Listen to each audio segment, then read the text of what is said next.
Goeiemôre en welkom saam waar ons praat oor die stories van die Here Jesus.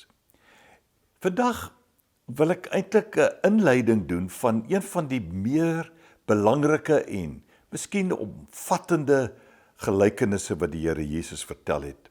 Naamlik die storie van die saaier. Hierdie storie het soveel fasette en waarhede in, dat ek graag meer as een keer net saam met jou daarna wil kyk. Dit gaan daaroor, dat die Here Jesus die aktiwiteit, die werk, die dagtaak van die saaier neem. Die een wat besig is om byvoorbeeld koring te saai, want dit kan nie mielies wees nie, jy plant tog mieliepitte, maar koring word gesaai en die manier hoe hierdie persoon dan die koring saad oor die gebied uitsprei, waar hierdie saad beland en wat daarmee gebeur. Dit vergelyk hy met wat hy ook en andere sekerlik tot vandag toe ook doen, naamlik om die saad van die woord te saai. Hierdie saad val op verskillende plekke volgens die Here Jesus en dit word op verskillende maniere dan deur die grond gebruik.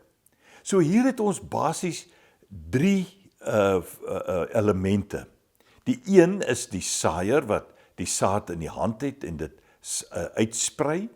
Die ander element is die grond waarop die saad val. En ons weet dat grond het ook 'n baie belangrike rol te speel in die opbrengs van 'n oes. En dan ook die saad. En ek dink die saad in hierdie storie is eintlik geweldig belangrik.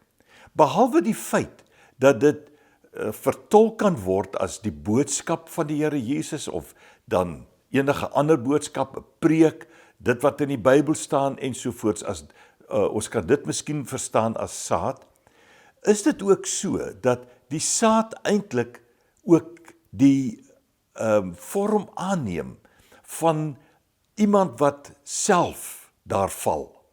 Ek en jy is ook saad wat gesaai word tussen mense en hoe ons daar reageer en hoe ons met ons boodskap hierdie mense bedien, het 'n geweldige belangrike effek op die eindresultaat. As ons as saad met mense reg werk, sal daar 'n oes kom.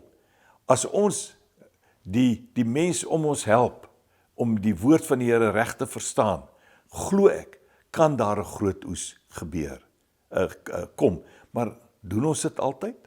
Kom ons kyk 'n bietjie in die volgende paar dae, bietjie nader na hierdie wonderlike gelykenis wat die Here Jesus daar in Matteus 13 onder andere vertel.